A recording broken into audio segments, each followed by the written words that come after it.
Hello, beautiful people. How are you? How's all going? Well, this is the part second of our PYQ series of chapter number third.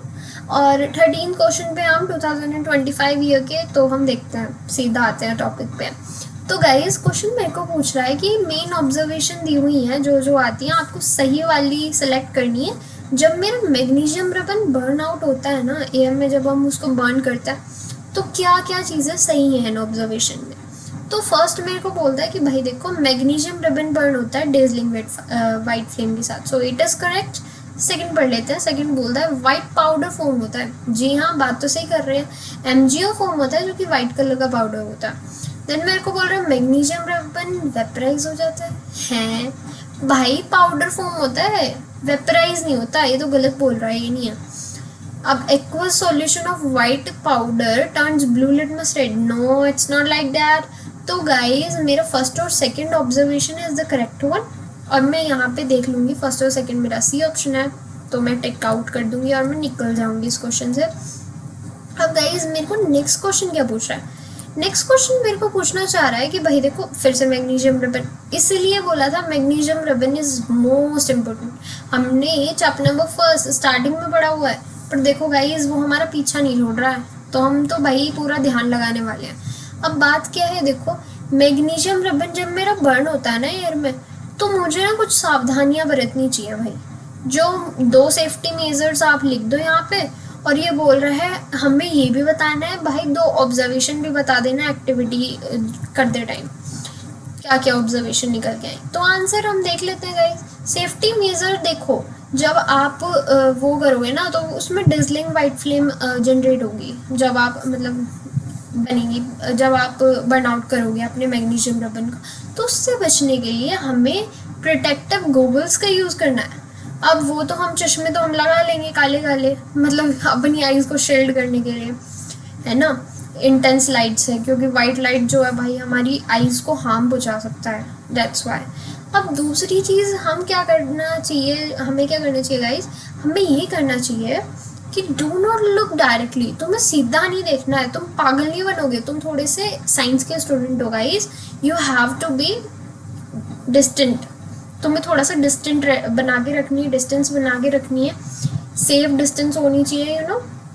और एक और चीज़, तुम्हें हाथों से नहीं पकड़ना है बर्निंग करने के लिए, no, you have to hold it with tongs only, ठीक है गाइज, ताकि जल ना जाए तुम्हारे हाथ वाथ। कभी पता लगे भाई साइंस के एक्सपेरिमेंट्स कर रहे हो, मैंने तो अपना हाथ जला लिया, no it's not like that. अब गाइज ऑब्जर्वेशन देख लेते हैं। ऑब्जर्वेशन बोल रहा है कि भाई देखो, जब मैग्नीशियम रिबन मेरा बर्न होता है ना, तो डेजलिंग वाइट फ्लेम के साथ बर्न होता है। भाई मैं इसे पढ़ के थक चुकी हूँ, और आई नो आपके भी दिमाग में ये रट गया होगा। ये चीज़ तो है, देखो यहाँ पे जल रहा है, ऐसा जलता है कुछ।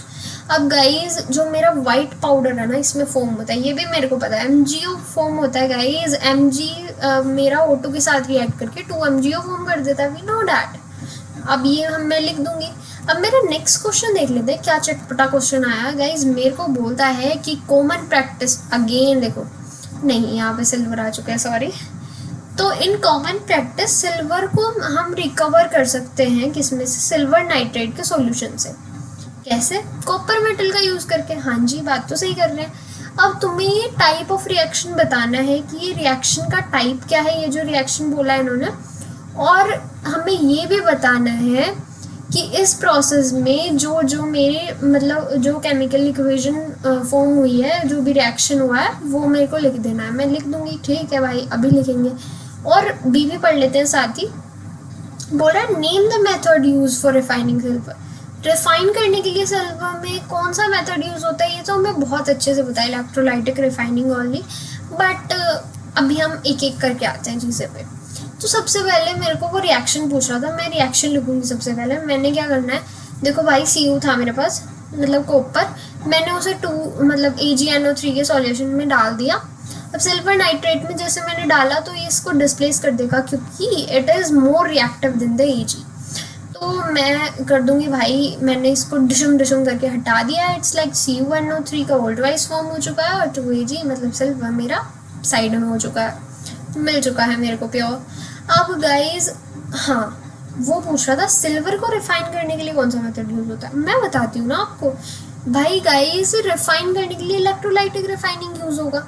अब इलेक्ट्रोलाइटिक रिफाइनिंग एक ऐसी प्रोसेस है जहाँ पे मेरा जो इम्प्योर सिल्वर होता है ना, उसको तो मैं एनोड पे लेती हूँ एज एनोड, और जो मेरी थिन स्ट्रिप होती है प्योर सिल्वर की, उसको मैं कैथोड पे लेती हूँ, वो मेरा कैथोड होता है। अब गाइस होता क्या है, जो मेरा सिल्वर नाइट्रेट का सॉल्यूशन है वो तो एज ए इलेक्ट्रोलाइट काम करेगा, क्योंकि भाई इलेक्ट्रोलाइटिक रिफाइनिंग करा रही हूँ मैं, इलेक्ट्रिसिटी पास करूँगी। पहले तो मैंने उसमें करंट पास करा, और करंट पास करने पे होता क्या है, जो मेरा प्योर सिल्वर है वो मेरा डिपॉजिट हो जाता है कैथोड पे, और जो मेरे इंसॉल्युबल इम्प्योरिटीज़ हैं वो मेरी एनोड पे एज ए एनोडमेंट फॉर्म हो जाती हैं, डिपॉजिट हो जाती हैं। अब नेक्स्ट क्वेश्चन मेरे को पूछता है सिनेबा है जी, ये क्या है?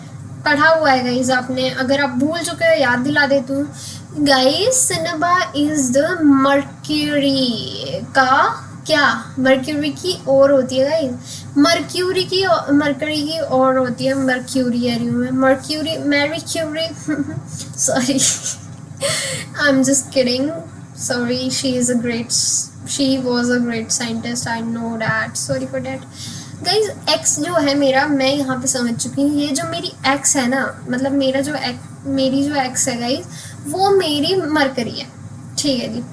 मरकरी का यहाँ पे सिनेबार जो होता है मेरा और, उसमें से मैंने मरकरी को एक्सट्रैक्ट करा, तो मैं बता दूंगी देखो भाई मेटल मरकरी की हो रहा है ये, ठीक है। आगे बढ़ लेते हैं। जब मेरी ये और हीट करी जाती है, ये मेरे को और हिंट देना चाह रहे, कोई नहीं मेरे को पता है, पर फिर भी चलो दे रहे हो तो ले लेते हैं, हम क्या मना कर रहे हैं।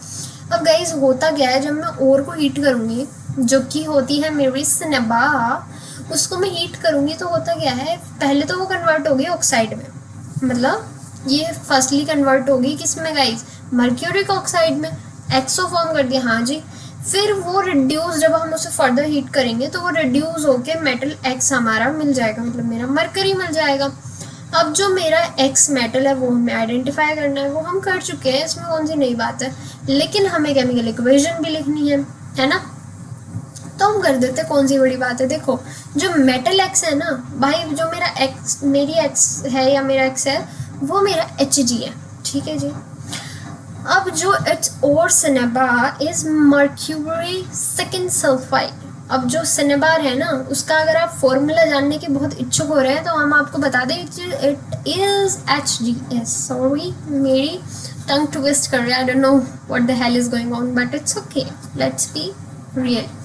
अब गाइस जब मैं उसको हीट करूँगी ना एयर के साथ, तो मेरा सिनेबा कन्वर्ट हो जाएगा मेरा मर्क्यूरिक ऑक्साइड में, और वो रिलीज करेगा सल्फर डाइऑक्साइड।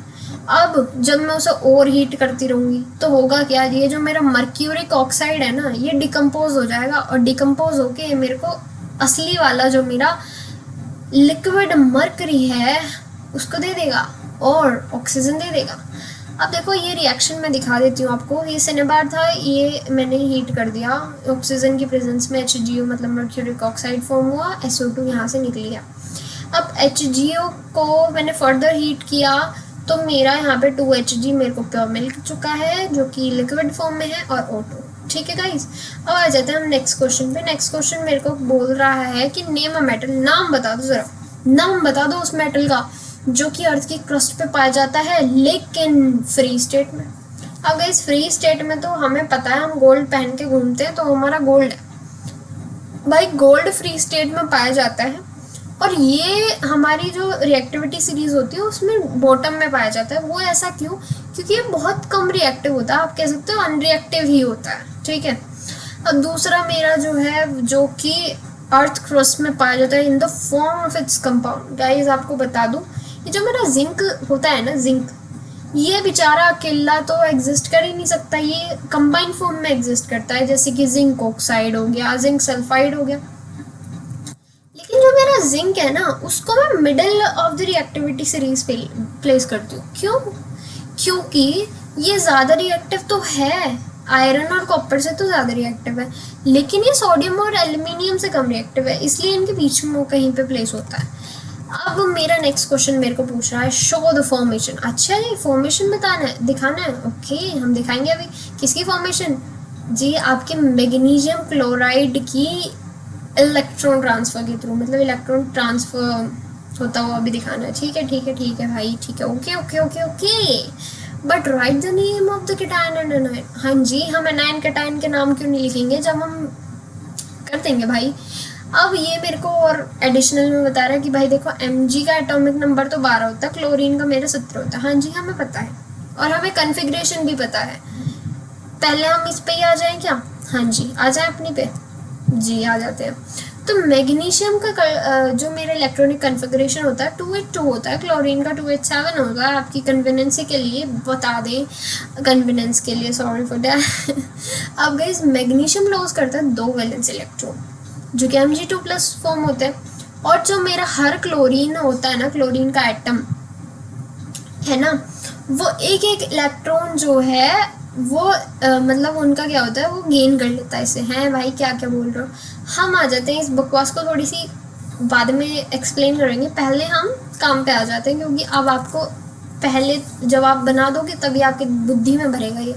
अब मैग्नीशियम के हमें इतना पता चल गया, देखो कन्फिग्रेशन तो 282 होता है, तो इसके लास्ट में 2 इलेक्ट्रॉन है, इसके लास्ट वैलेंस। ओके, अब क्लोरीन जो होता है उसके लास्ट में 7 होते हैं, क्योंकि 287 इज द इलेक्ट्रॉनिक कन्फिग्रेशन, 7 इधर 7 इधर। तो होता क्या है, इसको तो बेचारे को जरूरत है एक की, इसको भी एक की जरूरत है, पर इसको अपने दोनों दान में देने हैं क्योंकि इसको स्टेबल होना है। तो ये कहता है एक तू ले ले, एक तू ले ले, और तुम दोनों खुश रहो, मैं भी खुश। ठीक है भाई ठीक है, कौन सी बड़ी बात होगी। तो Mg2+ मतलब इसने 2 दान में दे दिए, इन दोनों ने एक एक ले लिया। अब ले लिया ठीक है, माइनस माइनस आ गए, यहाँ पे 2+ हो गए। अब ये दोनों कंबाइन होके अगर हम देखें Mg2+ और 2Cl मेरे नेगेटिव, ये मेरे बनाएंगे MgCl2। यही मेरा बनना था, यही मेरे को दिखाना था। अब गाइज ये यहीं पे एक्सप्लेनेशन लिखी हुई है और कुछ भी नहीं है, आप एक बार गो थ्रू कर लेना। वैसे बता दूं मैग्नीशियम एटम में 281 होते हैं। अब गाइज 2 क्लोरीन एटम 287, ठीक है, इसके कन्फिग्रेशन लिख दिया। अब होता क्या है, मैग्नीशियम आयन जो है 28 यहाँ से बन जाता है, मतलब ये स्टेबल हो चुका है, और यहाँ पे ये 288 हो जाता है क्योंकि एक गेन कर लिया है 2 मॉलिक्यूल्स ने, है ना। अब मेरा बी वाला भी पढ़ लेते हैं। How is zinc extracted. भाई उसके ओर से जिंक को एक्सट्रैक्ट कैसे करते हो, और मेरे को प्रोसेस भी लिखनी है कि एक्सट्रैक्शन में जो प्रोसेस इन्वॉल्व होती है, और मेरे को केमिकल इक्वेशन भी लिखनी है इस रिएक्शन की। तो गाइस मैं लिख दूंगी, कौन सी बड़ी बात होगी, घबराओ मत। जिंक जो है एक्सट्रैक्ट करा जाता है जिंक ब्लेंड की ओर से, उसकी ओर का नाम है जिंक ब्लेंड। ठीक है भाई, 2 स्टेप होते हैं, पहले रोस्ट करो फिर रिडक्शन करो। कैसे रोस्ट? हाँ, सब्जियां मतलब ये चीज़ें रोस्ट होती थी, अब ये भी रोस्ट होने लगी। जी हाँ, आप उसको हीट कर दोगे तो जब हम ऑक्सीजन की प्रेजेंस में ऐसा करेंगे तो ZNO मतलब जिंक ऑक्साइड मेरा यहाँ पे निकल के आएगा, सल्फर डाइऑक्साइड भी एज अ बाय प्रोडक्ट। अब क्या होता है गाइस, मैं रिडक्शन करूँगी, ये इस ZNO का रिडक्शन करूँगी कार्बन के साथ, तो मेरा क्या होगा, जिंक प्लस जिंक मेरा निकल के आ गया और कार्बन मोनोऑक्साइड यहाँ से निकल के आ चुका है। यही मेरा था, यहाँ पे मेरा जिंक एक्सट्रैक्ट हो चुका है। That's it for today guys. No it's not. Question number 19 पे आ जाते हैं गाइस। क्वेश्चन नंबर 19 मेरे को बोलता है, देखो with the help of an activity, एक एक्टिविटी की हेल्प ली मैंने और एक्सप्लेन करनी है इसकी कंडीशन अंडर विच, जिसके अंदर क्या होता है, आयरन के आर्टिकल रस्ट होते हैं। 3 मार्क में आया हुआ जाए, इट्स इम्पोर्टेंट। 3 marker guys. यहाँ तो लैब मैनुअल आ गई, सोच तो आप भी यही रहे होंगे। Aim, activity, observation, conclusion. जी हाँ, पर पढ़ना है, पढ़ो। एम है हमारा, जो मैं क्वेश्चन में बोला, to determine the conditions required for rusting of iron. तो गाइज एक्टिविटी कर लेते हैं।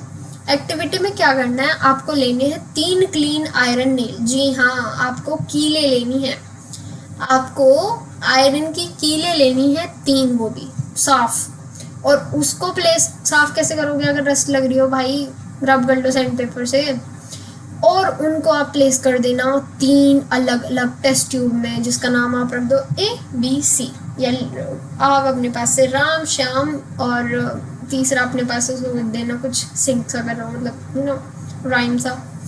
ठीक है, आप कमेंट में लिख देना, है ना।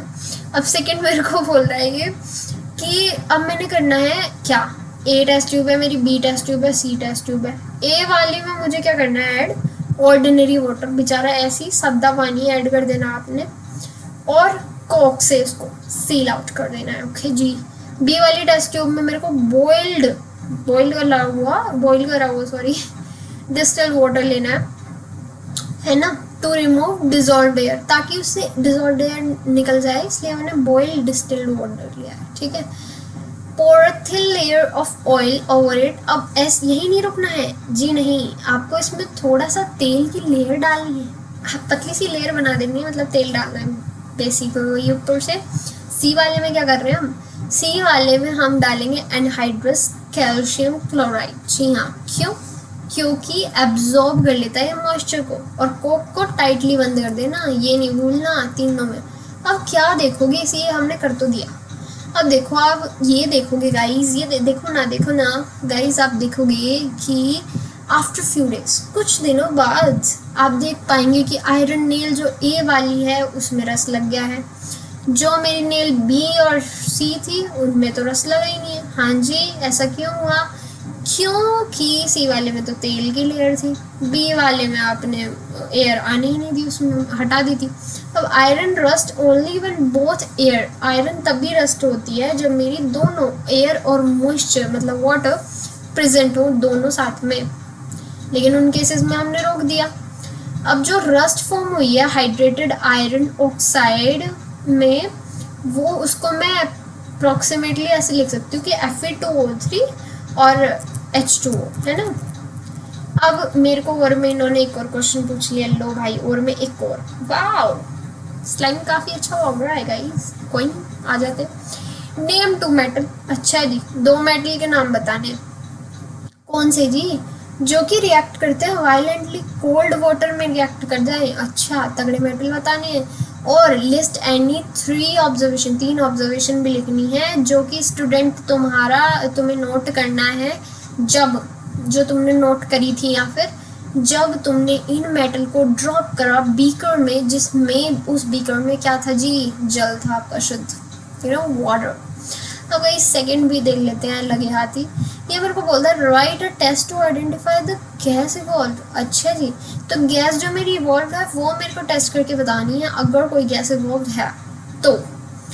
ठीक है, हम कर लेते हैं। तो होता क्या है, देखो जी, जब तुम दो मेटल को जो कि वायलेंटली रिएक्ट कर पा रहे हैं मतलब आपके ठंडे जल के अंदर, वो हैं आपके सोडियम और पोटेशियम, क्योंकि ये हाईली रिएक्टिव होते हैं। ऑब्जर्वेशन अगर हम देखेंगे तो हम पाएंगे कि जो मेटल है वो मूव करेगा रैपिडली ऑन द सरफेस पर रैपिडली मूव करेगा, और होगा क्या, या फिर हम बोल सकते हैं अराउंड, मतलब चारों तरफ उसके जो मेरा है उसके चारों तरफ रिवॉल्व करेगा। अब और क्या होगा, क्योंकि ऐसा हो क्यों रहा है, ऐसा इसलिए हो रहा है क्योंकि यहाँ पे इवोल्यूशन ऑफ गैस बबल होगा। अच्छा जी, वो तो हमें टेस्ट करना था। हाँ जी, वेट फॉर अ वाइल।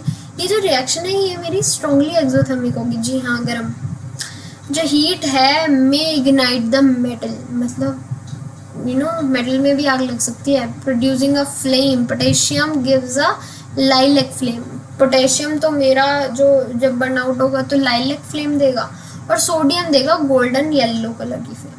ठीक है, लो जी, इतना तगड़ा रिएक्शन है। हाँ जी, अब देखो गैस जो इवॉल्व हुई है ना, वो शार्प पॉप साउंड के साथ बर्न आउट होगी। अगर मैं उसको मैच स्टिक या फिर मैच स्टिक क्या ही लेके जाऊंगी, बर्निंग कैंडल लेके जाऊंगी उसके पास, तो हम इससे समझ चुके हैं कि भाई देखो हाइड्रोजन गैस है, हम 100 बार पढ़ चुके हैं। और टेस्ट ऑफ हाइड्रोजन गैस भी अगेन आप देख सकते हो, वही चीज़ें बोल रही हैं। Bring a burning match stick. अच्छा जी, आप मैच स्टिक ले लो या फिर burning candle, it's your choice. Near the mouth of the test tube if the gas hydrogen, अगर गैस मेरी हाइड्रोजन होगी तो वो बर्न होगी पॉप साउंड के साथ, तो आप समझ जाओगे कि देखो जी हाइड्रोजन प्रेजेंस है। तो होता क्या है, हुआ क्या था, मेरे Na जो था मेरा सोडियम, उसमें वाटर के साथ रिएक्ट करके वो क्या देता है, NaOH प्रोड्यूस करता है, और H2। अब अगेन जो पोटेशियम भी लिया है मैंने, तो उसका भी सेम ही हाल होना है, H2 यहाँ से इवॉल्व होगी और ये KOH फॉर्म होगा, जो कि मेरा बेसिक है नीचे में। अब गाइस नेक्स्ट क्वेश्चन भी देख लेते हैं। ये जो क्वेश्चन है ये मुझे क्या बोलता है, ये मेरे को बोलता है डिस्प्लेसमेंट रिएक्शन हमारे एक्सट्रैक्ट करने में मेटल्स को बहुत की रोल प्ले करता है। हाँ जी, सही बात है। कौन से मेटल्स को, जो middle of the reactivity series present होता है। Middle of the reactivity series यही होता है आयरन, जिंक और लेड। इस स्टेटमेंट को हमें जस्टिफाई करना है और इसके एग्जांपल्स भी लिखने दो। तो गाइस होता क्या है इसमें जो ये metal of the reactivity series metals present है इनको हम डिस्प्लेसमेंट रिएक्शन या फिर मैं बोल सकती हूँ मेटलोथर्मिक रिएक्शन का यूज करके मतलब एक्सट्रैक्ट करते हैं मेटल्स को। जहाँ पे क्या होता है एज यू नो हम पहले भी पढ़े हुए हैं कि जो मेरा डिस्प्लेसमेंट रिएक्शन होता है उसमें होता क्या है मोर रिएक्टिव मेटल मेरा लेस वाले को डिस्प्लेस कर देगा उसके सॉल्यूशन से। और यही यहाँ पे होता है। होता क्या है जैसे एग्जांपल के लिए आप देख सकते हो एल्यूमिनोथर्मिक रिडक्शन भी इसमें एग्जांपल के लिए हम देख सकते हैं जहाँ पे जो कि इंडस्ट्रियल यूज होता है। इसमें होता क्या है जैसे यहाँ पे मेरा एमएन ज्यादा रिएक्टिव है एल्यूमिनियम से तो इसने इसको डिस्प्लेस कर दिया और यहाँ मेरा एमएन इधर निकल चुका है Al2O3 इधर फॉर्म हो चुका है प्लस हीट। अगेन आप यहाँ पे भी देख सकते हो ये मोर रिएक्टिव है तो ये डिस्प्लेस कर देगा इसको और यहाँ पे ये सीन हो जाएगा कि Fe अकेला रह गया इसको इसने डिस्प्लेस कर दिया। अब ये एक बहुत ज्यादा एक्सोथर्मिक रिएक्शन होती है डिस्प्लेसमेंट रिएक्शन होती है। इसका नाम हम थर्मिक रिएक्शन बोलते हैं उसको है ना। इसका नाम थर्मिक रिएक्शन है और ये इसलिए यूजफुल है क्योंकि भाई ये हमारे रेलवे ट्रैक्स को ज्वाइन करने के लिए भी यूज होती है और एक्सट्रैक्ट करने के लिए मेटल्स को जो कि हम कार्बन के रिडक्शन से भी नहीं एक्सट्रैक्ट कर सकते हैं रिड्यूस करके है ना।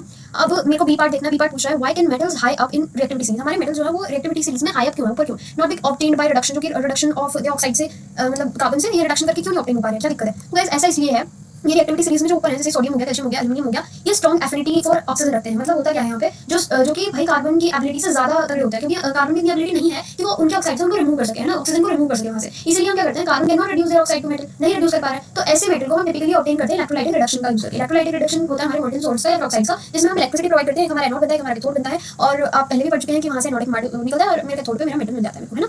ये चीज होती है। अब जैसे कि ये है एग्जांपल के लिए इसको एक्सट्रैक्ट करने के लिए है ना मोल्टन इससे एक्सट्रैक्ट करने के लिए एल्यूमिनियम हमारा यूज होता है। अब नेक्स्ट क्वेश्चन मेरे को पूछ रहा है कि name and describe the most widely used. अब हमें बताना है भाई जो मोस्ट वाइडली यूज होता है उसको मेरे को डिस्क्राइब करना है रिफाइनिंग एंड प्योर मेटल के लिए है ना। अब देखो इलेक्ट्रोलाइटिक रिफाइनिंग वो आंसर है जो कि बहुत ज्यादा हम कह सकते हैं वाइडली यूज होता है हमारे मेथड को रिफाइन करने के लिए। तो गाइस इसमें होता क्या है इस प्रोसेस में कुछ ऐसा पेचीदा नहीं होता। होता क्या है जो मेरा इम्प्योर मेटल होता है ना उसका हम यूज करते हैं एज एन एनोड और जो thin strip of pure metal होती है ये देखो मैंने पहले भी पढ़ा हुआ इसलिए आप गो थ्रू खुद करोगे ठीक है। अभी पढ़ा मैंने कुछ टाइम पहले फिर नो डैट। अब जो मेरा इलेक्ट्रिक करंट पास होता है तो क्या क्या होता है यू नो डैट आपको एक बार इसको पढ़ लेना है। और एग्जांपल ऑफ कॉपर रिफाइनिंग आप देख सकते हो ये मैं बता देती हूँ। एनोड में मेरा कॉपर जो कि इम्प्योर फॉर्म में था वो था तो Cu2+ में ब्रेक डाउन हो गया 2 इलेक्ट्रॉन निकल गए। अब होता क्या है कैथोड पे Cu2+ ऐड मतलब यहाँ पे ये जो हुआ था इसने दे दिए थे इसमें 2 इलेक्ट्रॉन ऐड होकर मेरा कॉपर प्योर वापस से मुझको मिल जाता है। ये होता है रिएक्शन। अब इस नेक्स्ट क्वेश्चन मेरे को बोला है डिजाइन एंड एक्टिविटी डिजाइन करके क्या करने के लिए हमें दिखाना है कि जो मेटल्स हैं वो good conductor of heat and have high melting points. क्यों भाई कैसे दिखाना है हमें ये डिजाइन करके देना है इनको। तो ये आप देख पा रहे होंगे स्क्रीन पे गाइस। इसके लिए भी अगेन एम लिख देते हैं पहले हम। होता क्या है हमें दिखाना है भाई देखो मेटल कंडक्ट करते हैं हीट और एज वेल एज हाई उनका मेल्टिंग पॉइंट होता है ठीक है। हमें दिखाना है मटेरियल इसके लिए हमें क्या चाहिए मटेरियल चाहिए आपको मेटल वायर जो कि एल्यूमिनियम या कॉपर का हो स्टैंड विद क्लैंप जो कि क्लैंप से आपका पकड़ा हुआ हो है ना उस पे पकड़ा हुआ पिन हो और वैक्स और स्पिरिट लैंप या फिर जिसको हम बर्नर बोल सकते हैं। तो करना क्या है मैंने इस स्टैंड में क्लैंप अटैच था ये मैंने लगा लिया है यहाँ पे मेरी वैक्स है और ये मेरी पिन अटैच है। अब होगा क्या यहाँ पे मैंने बर्निंग इसको ऑन कर लिया तो करना क्या है प्रोसेस देख लेते हैं हमने सेटअप तो कर दिया अपना। Clamp one end of metal एक एंड जो मेरा मेटल का है मेटल वायर का उसको किससे क्लैंप कर देना मेरे वहां से क्लैंप कर देना हमें टू द स्टैंड पे क्लैंप कर दिया मैंने एक साइड मेटल का ठीक है। यहाँ पे मैंने कर दिया वायर का। अब फिर क्या करना है मेरे को फिर करना है अटैच अ पिन। अब एक पिन अटैच करनी है इसे फ्री एंड ऑफ वायर ठीक है। Free end of wire using किसका यूज करके स्मॉल लंप ऑफ वैक्स थोड़ा सा वैक्स लेना उससे मैंने कर देना है किस क्यों करना है क्योंकि so the pin is held in place by the wax wax से वो वहां पे लगा हुआ है इसलिए। अब क्या करना है हीट करना मेरे को वायर को near the clamp and with spirit lamp ठीक है जी। फिर मेरे को ऑब्जर्व करना है कि क्या होता है मेरे वैक्स को और पिन को कुछ टाइम के बाद। तो आप क्या देखोगे आप देखोगे हीट ट्रैवल हो रही है बहुत जल्दी जल्दी से ठीक है। क्या हो रहा है मेटल वायर में हीट ट्रैवल हो रही है। अब जो मेरा वैक्स है उसके चारों तरफ जो कि पिन के चारों तरफ था वो पिघल जाएगा वैक्स है क्योंकि और पिन जो है वो गिर जाएगी नीचे। तो कंक्लूजन क्या निकल के आएगा इस कि जो एक्सपेरिमेंट है वो मेरे को बताता है कि metal good conductor of heat है क्योंकि हीट ट्रैवल होकर जा रही है बहुत जल्दी जल्दी और मेरा वैक्स पिघल जा रहा है और पिन गिर जा रही है ना। तो wire does not melt wire तो नहीं पिघला है ना अंडर द एप्लीकेटेड हीट शोइंग कि भाई मेटल जो है रिलेटिवली हाई मेल्टिंग पॉइंट के होते हैं क्योंकि देखो वायर नहीं पिघला उसमें से ट्रैवल होकर गई है ना हीट तो गुड कंडक्टर ऑफ हीट हुआ और वायर नहीं पिघला तो मतलब हाई मेल्टिंग पॉइंट है ठीक है वैक्स के कंपैरिजन में। अब नेक्स्ट मेरे को दिया हुआ है एक टेबल ये सैंपल लिखे हुए हैं ABCD जो कि ऐड करे वो एडेड इनमें हम जो ऐड करे गए हैं एक एक करके फॉलोइंग सॉल्यूशन हमने में ऐड कर दिया। अब रिजल्ट भी टैबलेटेड है ठीक है। तो हमें करना क्या है इन्होंने अच्छा बता दिया। फिर which is less reactive metal हमें बताना कौन सा लेस रिएक्टिव है। फिर हमें पूछा है व्हाट वुड बी ऑब्जर्व क्या ऑब्जर्व कर सकते हैं हम अगर C को हम ऐड करें कॉपर सल्फेट सॉल्यूशन मतलब हम उसमें ऐड कर दे तो और हमें अरेंज करना है ABCD को इन ऑर्डर कौन से ऑर्डर में डिक्रीजिंग रिएक्टिविटी के ऑर्डर में। अब गाइस हम एक एक करके इनको देखते हैं। तो हम देखेंगे कि डी जो है वो मेरे को दिखा रहा है नई रिएक्शन हुई नहीं है डी वाला दिखा रहा है नई रिएक्शन हुई है विद एनी ऑफ सॉल्ट किसी भी सॉल्ट के साथ देखो इसका फिर भी यहाँ पे इसके साथ डिस्प्लेसमेंट हुआ है लेकिन डी के साथ कोई किसी के भी साथ इसका कोई भी रिएक्शन हम देख पा रहे नहीं हुआ है। तो इससे हमें क्या पता चलता है इससे हमें पता चलता है कि लीस्ट रिएक्टिव मेटल है ठीक है गाइस। अब मैं सी वाला केस देख लेती हूँ मुझे पूछा सी के साथ क्या होगा अगर मैं कॉपर सल्फेट ऐड करूँ तो गाइस होगा क्या हम सी वाली टेबल से ये देख पा रहे हैं कि आयरन सी डिस्प्लेसेस आयरन को डिस्प्लेस कर पा रहा है पर एल्यूमिनियम को नहीं कर पा रहा है ना। तो इसका मतलब क्या होगा सी जो है मोर रिएक्टिव है किससे ज्यादा रिएक्टिव है Fe से और Cu से पर ये लेस रिएक्टिव है मेरे एल्यूमिनियम से क्योंकि उसको डिस्प्लेस नहीं कर पा रहा है। तो होगा क्या इसीलिए मेरा जो जब मैं इसमें CuSO4 ऐड करूंगी मुझे ये पता चला क्योंकि भाई देखो Cu को भी डिस्प्लेस कर पा रहा है तो Cu को तो ये डिस्प्लेस कर देगा और डिपॉजिट हो जाएगा वहां पे मेरा कॉपर मेटल जैसे कि आप रिएक्शन देख पा रहे हो है ना। अब मेरे को ये बोला था ऑर्डर में अरेंज करना तो उसके लिए मैं क्या करूंगी मैं देखती हूँ क्या सीन है। देखो यहाँ पे डिस्प्लेसमेंट हो रहा है यहाँ पे और डिक्रीजिंग ऑर्डर में करना है इफ यू नो हमें ज्यादा से कम पे जाना है। तो देखो गाइस सबसे ज्यादा डिस्प्लेसमेंट इसी में हो पा रहा है सो बी मैं समझ पा रही हूँ ये मेरा सबसे ज्यादा रिएक्टिव होगा। देन मैं एक और चीज देख पा रही हूँ देखो यहाँ पे रिएक्शन हो रहा है यहाँ पे नहीं हो रहा है यहाँ पे नहीं हो रहा है बट आयरन को ये और यहाँ पे अगर मैं अपना लॉजिक नॉर्मल वाला बैठाऊंगी डिस्प्लेसमेंट तो यहाँ भी हो पा रहा है। बट गाइस आपको बता दें आयरन ज्यादा वो है हाईली रिएक्टिव है तो इस सीन में हम समझ पा रहे हैं कि सी मेरा नेक्स्ट होगा तो बी सी। अब इतना हो चुका है फिर मैं देख सकती हूँ यहाँ डिस्प्लेसमेंट हो रहा है ए डी ये तो कर दी मैंने तुक्केबाजी थोड़ी सी है ना कि भाई वहाँ पे रिएक्शन हो नहीं रहा है। अब मैं थोड़ा एक्सप्लेन कर दूँ तो बी डिस्प्लेस कर रहा है Fe को भी Cu को भी जिंक को भी हम देख पा रहे हैं सब को डिस्प्लेस कर पा रहा है तो मोस्ट रिएक्टिव है। अब सी डिस्प्लेस कर रहा है Fe को, पर नहीं कर पा रहा है जिंक को, तो सी लेस रिएक्टिव है देन जिंक, पर ज्यादा रिएक्टिव है Fe से, तो इसलिए मेरा सेकंड पाया। अब ए अगर मैं देखूं तो Cu को ही डिस्प्लेस कर पा रहा है, Fe को नहीं कर पा रहा है, तो इसलिए मैं इसको थर्ड प्लेस पे रख लूं। डी तो किसी को कर नहीं पा रहा, तो लीस्ट रिएक्टिव होगा। अब मेरा नेक्स्ट क्वेश्चन मेरे को बोल रहा है guys, observe the following diagrams. ठीक है, मैं देखूंगी इन सभी डायग्राम्स को। अब ये जो एक्सपेरिमेंट हो रहा है, इनको हमको देख के क्या करना है, ये बताना है कि ये जो कंडीशंस है ना अंडर, यहाँ पे मेरा मेटल M जो है वो सुनो पहले सुनो, सॉरी, कोरोड हो रहा है, मेरा मेटल कोरोड हो रहा है। ठीक है, लिस्ट योर ऑब्जर्वेशन, हमें ऑब्जर्वेशन लिखनी है कि जिस किस वाले में, इन तीनों में से A B C में जो भी ऑब्जर्वेशन होगी वो हमें सारी लिखनी है, रीजन के साथ लिखनी है। अगर मेरा M जो मेटल है जो कि जनरली प्रोटेक्टेड है against corrosion by method of galvanisation, है ना, ये भी हमें बताना है, आंसर लिखना है। तो पहले हम इसको देख लेते हैं। तो ऑब्जर्वेशन हम देखेंगे टेस्ट ट्यूब A की। तो जो मेरा मेटल M है, डस्ट कोरोड्स, क्यों कोरोड हुआ है देख लेते हैं। इसमें हुआ ये है कि भाई देखो मॉइस्ट भी है, एयर भी है, इसलिए मेरा मेटल M जो है वो कोरोड हो चुका है। ठीक है, आप यहाँ पे देख पा रहे हो, क्योंकि उसको चाहिए क्या, उसको दो चीजें चाहिए कोरोड होने के लिए, वो है मॉइस्ट और एयर, दोनों चीजें, मतलब वाटर और एयर दोनों चीजें प्रेजेंट है, इसलिए मेरा कॉइल क्या हो जाएगा, कोरोड हो जाएगा। मैं समझ चुकी हूँ। अब मैं टेस्ट ट्यूब B की तरफ जाऊंगी, ये नहीं होगा, क्यों नहीं होगा देख लेते हैं। ये कोरोड नहीं होगा क्योंकि ऑयल जो है ना मेरा वो एक बैरियर की तरह करेगा और यहाँ पे कोरोडिया नहीं होने देगा। ठीक है, अब तीसरे केस में ड्राई एयर है, तो ड्राई एयर के केस में भी नहीं हो पाएगा क्योंकि हमें क्या चाहिए, हमें चाहिए मॉइस्ट। अब ड्राई में तो कुछ होगा ही नहीं। और मेटल M इस केस में मैं देख पाऊंगी कि यहाँ पे भी मेरा रस नहीं हुआ है क्योंकि एयर ड्राई है और कैल्शियम क्लोराइड एब्जॉर्ब कर लेता है मॉइस्चर को, और इसलिए यहाँ पे पानी नहीं होगा, और जो कि कोरोजन को सपोर्ट नहीं कर पाएगा। रीजन मैं देख पा रही हूँ कि corrosion of iron like metal requires दोनों चीजें चाहिए, एक ऑक्सीजन भी चाहिए, मॉइस्चर भी चाहिए, क्योंकि अगर इनमें से एक की भी एब्सेंस होगी तो वो रेजिस्टेंस बन जाएगी। गैल्वेनाइजेशन क्या होता है, मैं आपको समझा देती हूँ। गैल्वेनाइजेशन होता है कि मेरी थिन लेयर की कोट कर दी जाती है जिंक की किस पे, आयरन पे। अब जो जिंक है वो एक सैक्रिफिशियल मेटल की तरह करेगा, इसमें क्या करेगा, जिंक को खुद करोड़ हो जाएगा, लेकिन मेरा जो आयरन है जो मेरा मेन चीज है उसको वो बचा देगा, इट करोड़ हो जाएगा और and protects the iron beneath. ठीक है, वही चीज जो मैंने बोली आपको। Even if zinc coating is scratch, अगर तुम जिंक कोटिंग को स्क्रैच भी कर दोगे ना तो क्या होगा, जिंक कोरोड हो जाएगा, मतलब कोरोड में स्टार्ट हो जाएगा first and thereby protect the iron. क्या हो जाएगा, जिंक में कोरोड, खुद जिंक कोरोड हो जाएगा फर्स्ट और फिर उसको प्रोटेक्ट करेगा आयरन, क्योंकि सैक्रिफिशियल मेथड यहाँ पे अटैक कर रहा है। वो आप इन फ्यूचर पढ़ोगे, आई थिंक, या आप 12th ग्रेड में आई गेस इसको पढ़ोगे, और अगर आप बीटेक कर रहे होंगे, अगर ऐसी चीज होगी तो वहाँ पे आपके सिलेबस में फर्स्ट ईयर में आपको देखने को मिल जाएगा सैक्रिफिशियल और बहुत सारे और भी मेथड्स हैं। अब मेरा और में पूछ रहा है show the formation of aluminium nitride. ठीक है जी, by the transfer of electrons. इन्होंने मेरे को एटॉमिक नंबर बता दिया 13 है एल्यूमिनियम का और नाइट्रोजन का 7। ओके जी, तो होता क्या है, देखो एल्यूमिनियम है, उसका इलेक्ट्रॉनिक कन्फिगरेशन होता है 283, नाइट्रोजन का होता है 25। तो इसका काम क्या है, देखो ये तो स्टेबल होने के लिए इसको 3 देने आपने, और इसको 3 चाहिए स्टेबल होने के लिए, क्योंकि भाई 5 तो वो देने से रहा, इसलिए वो 3 देगा क्योंकि वो ज्यादा एप्लीकेबल है उसके लिए। तो ये अपने 3 इलेक्ट्रॉन लूज कर देगा, as you can see 3 positive आ चुके हैं, और ये गेन कर लेगा, और माइनस माइनस माइनस यहाँ पे आप देख पा रहे हो, ये स्टेबल हो जाएंगे। अब बी पार्ट भी हम देखना भूल गए, गेस हम देख लेते हैं। आयनिक कंपाउंड्स आर सॉलिड और जनरली ब्रिटल होता है और ब्रेक हो सकता है पीसेस में जब मैं प्रेशर अप्लाई करूँ पे। तो मेरे को इस स्टेटमेंट को जस्टिफाई करना है। तो मैं यहाँ पे देख पा रही हूँ कि होता क्या है, आयनिक कंपाउंड्स जो है from a rigid lattice, because ये मेरे होते हैं रिजिड लैटिस के। क्यों, क्योंकि स्ट्रॉन्ग इलेक्ट्रोस्टैटिक अट्रैक्शन होता है इनके बीच में, अपोजिट आयंस के बीच में, और ये जो लेटेस्ट होता है ना ये मेरे को देता है हाई मेल्टिंग पॉइंट और बना देता है हमारे मेटल को हार्ड और ब्रिटल। जब उस पर प्रेशर अप्लाई कराया जाता है, जब उस पर प्रेशर हम अप्लाई करेंगे तो वो क्या होता है, लेयर्स मेरी शिफ्ट हो जाती है, बहुत इंपॉर्टेंट है, लेयर्स मेरी शिफ्ट हो जाती है प्रेशर अप्लाई करने पे। तो क्योंकि लेटेस्ट जो है वो क्या होता है, रिजिड होता है, तो लेयर शिफ्ट हो जाएंगे मेरा प्रेशर अप्लाई करने पे। अगेन सुन लीजिए कि जो हमारा इस तरीके से कि जो चार्जेस है ना मेरे, वो can be brought next to each other, एक दूसरे के आगे आ जाते हैं। अब इसकी वजह से मेरा स्ट्रॉन्ग रिपल्जन होता है, और इसी की वजह से मेरा जो सॉलिड है वो क्लीव या फिर मैं बोल सकती हूँ ब्रेक हो जाता है, वो टूट पाता है। और आयनिक सॉलिड जो है इसलिए हम इनको ब्रिटल नेचर के बोलते हैं क्योंकि टूट जाते हैं। मेनली जो चीज़ है, जो मेन की पॉइंट है वो है कि लेटेस इसका रिजिड होता है, और जब हम प्रेशर अप्लाई करेंगे तो इसकी जो लेयर्स है वो डिसलोकेट हो जाती है, और ये वाली चीज़ की जो चार्जेस हैं वो can be brought next to each other, leading to strong repulsion and causing the solid to cleave या ब्रेक। ठीक है, अब नेक्स्ट क्वेश्चन मेरे को पूछा, कंसीडर द फॉलोइंग मेटल्स। ठीक है, हम मेटल्स को देखते हैं। पोटेशियम है, कैल्शियम है, एल्यूमिनियम है, कॉपर है, Ag सिल्वर है मेरा, और आयरन है। ठीक है, select from the above metals a metal which. ठीक है, हमें मेटल सेलेक्ट करना है, कौन सा, फर्स्ट वाला बोलता है does not react with oxygen even at high temperature. तो पहला मुझे सेलेक्ट करना है जो कि हाई टेम्परेचर पे भी ऑक्सीजन के साथ रिएक्ट ना हो। तो ऐसा जो नहीं रिएक्ट होगा हाई टेम्परेचर पे भी, वो होगा मेरा इनमें से सिल्वर। अगर आप उसको देखेंगे ना रिएक्टिविटी सीरीज को, तो आपको समझ आएगा क्योंकि भाई उसमें उस तरीके से ही लगे हुए हैं, मतलब ये मेटल्स हमारे अरेंज है। अब सेकंड पूछ रहा है रिएक्ट्स विद ऑक्सीजन, ऑक्सीजन के साथ रिएक्ट हो रहा है ऑर्डिनरी टेम्परेचर पर, और फॉर्म कर रहा है प्रोटेक्टिव ऑक्साइड लेयर जो कि प्रिवेंट कर रहा है मेटल को फर्दर ऑक्सीडाइज सोल्यूशन। तो आप देखोगे एल्यूमिनियम, क्योंकि भाई एल्यूमिनियम आप देख पाते हो कि वो करोड़ नहीं होता है। क्यों नहीं होता है, इसीलिए नहीं होता है कि भाई वो पहले ऑक्साइड लेयर फॉर्म कर लेता है जो कि as a protective shield behave करता है, और मेरा मेटल उसको करोड़ से बचा लेता है। Catches fire when kept in open, भाई खुले में आग लग जाएगी, इसका मतलब तो ये है बहुत ज्यादा रिएक्टिव होगा वो, और बहुत ज्यादा रिएक्टिव अगर आप जान ही चुके हैं तो पोटेशियम है, यू नो, क्योंकि हमने हाईली रिएक्टिव उसमें सीरीज में देखा हुआ है। Does not burn in oxygen, oxygen में बर्न आउट नहीं होगा, लेकिन but the what metal is coated with black coloured oxide layer. हाँ जी, तो हम समझ पा रहे हैं यहाँ से, हमें थोड़ा कुछ पता चल रहा है कि भाई ऐसा तो मेरा कॉपर होता है। क्यों, क्योंकि बर्न होने पे CuO है ना बनाता है जो कि आपका ब्लैक कलर का होता है, और जब हम उसको ज्यादा ही हीट कर देंगे बाद में वो ग्रीन बेसिक फॉर्म में आ जाता है अपना, जो बेसिक कॉपर कार्बोनेट है वो बन जाता है मेरा। अब नेक्स्ट मेरे को पूछ रहा है what are amphoteric oxide. Amphoteric oxide आपके वो होते हैं जो डुअल बिहेवियर शो करते हैं, acidic as well as base दोनों के साथ रिएक्ट कर पाते हैं with the help of balance chemical equation, और हमें ये बताना है केमिकल इक्वेशन में वो भी बैलेंस करके उसको। ठीक है जी, हमें दिखाना है एल्यूमिनियम ऑक्साइड को कि ये एम्फोटेरिक ऑक्साइड है। हम दोनों के साथ कैसे दिखाएंगे, मतलब मैं एक एसिड के साथ भी रिएक्ट करा दूंगी, बेस के साथ भी, तो मैं समझ जाऊंगी। अब नेक्स्ट क्वेश्चन के साथ ही पढ़ लेते हैं। वो बोल रहा है एल्कीलीज क्या होते हैं, भाई हमने पूरा चैप्टर पढ़ा उसके ऊपर, तो हम बता सकते हैं, उसका एक एग्जांपल भी आपके लिए होगा, बट इसको मैं बता देती हूँ। एम्फोटेरिक ऑक्साइड वही जो मैंने आपको बोला था, और ये सॉल्ट वाटर देते हैं रिएक्ट करने पे, दोनों केसेस में एसिड के साथ करा देते हैं रिएक्ट O3 को, तो HCl के साथ कराने पे AlCl3 फॉर्म होगा, H2O यहाँ से प्रोड्यूस होगी, और यहाँ पे भी अगेन आप देख पा रहे हो NaAlO2 मेरा फॉर्म होगा और H2O यहाँ से निकल जाएगी। एल्कीलीज का आप बताने वाले कमेंट सेक्शन में गाइस, क्योंकि मैंने पूरा चैप्टर पढ़ा है, आई नो कि आपको इतना पता होगा। अब नेक्स्ट क्वेश्चन बोला है मेरे को मेनी प्योर मेटल्स जो है जैसे कि मेरा कॉपर हो गया, आयरन हो गया, गोल्ड हो गया, ये सॉफ्ट होता है, बहुत सॉफ्ट होता है और इन्हें हम कंसीडर करते हैं अनसूटेबल फॉर सर्टेन यूजर्स, ठीक है।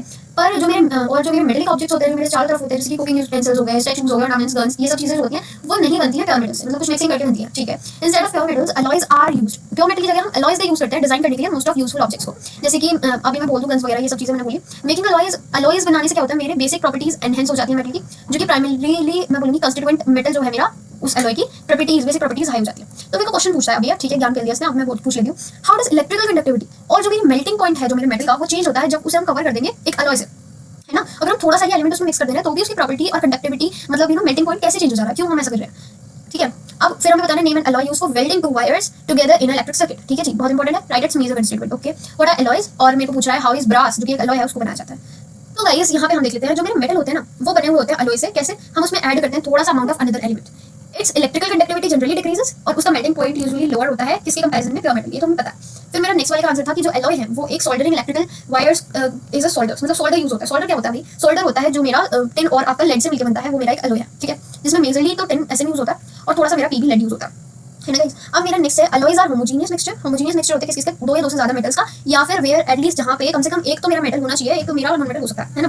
दे are prepared by melting the primary metal. इसमें होता क्या है, मैं मेरे प्राइमरी मेटल को मेल्ट कर दूंगी और डिसॉल्व कर दूंगी दूसरे एलिमेंट्स के साथ एक डेफिनेट प्रोपोर्शन में, कूल करने से पहले। अब ब्रास क्या होता है गाइस, ब्रास मेरा अलॉय है किसके का, कॉपर और जिंक का, जिसको प्रिपेयर करा जाता है मेल्ट करके मेरे कॉपर को, और उसमें जिंक ऐड कर दिया जाता है डेफिनेट प्रोपोर्शन में, और क्या करा जाता है, मिक्स करा जाता है उसको, फिर कूल कर दिया जाता है उसे, कूलिंग का यूनिफॉर्म अलॉय ब्रास फॉर्म, वहां से मेरा ब्रास निकल जाता है कूल करके, मतलब फॉर्म हो जाता है sorry, with copper as the principal component, और जिंक जो है इंप्रूविंग करने के लिए हम यूज करा है स्ट्रेंथ और हार्डनेस को। अब गाइस हम आ चुके हैं 2024 के क्वेश्चंस पे, but for now I think it is enough, है ना।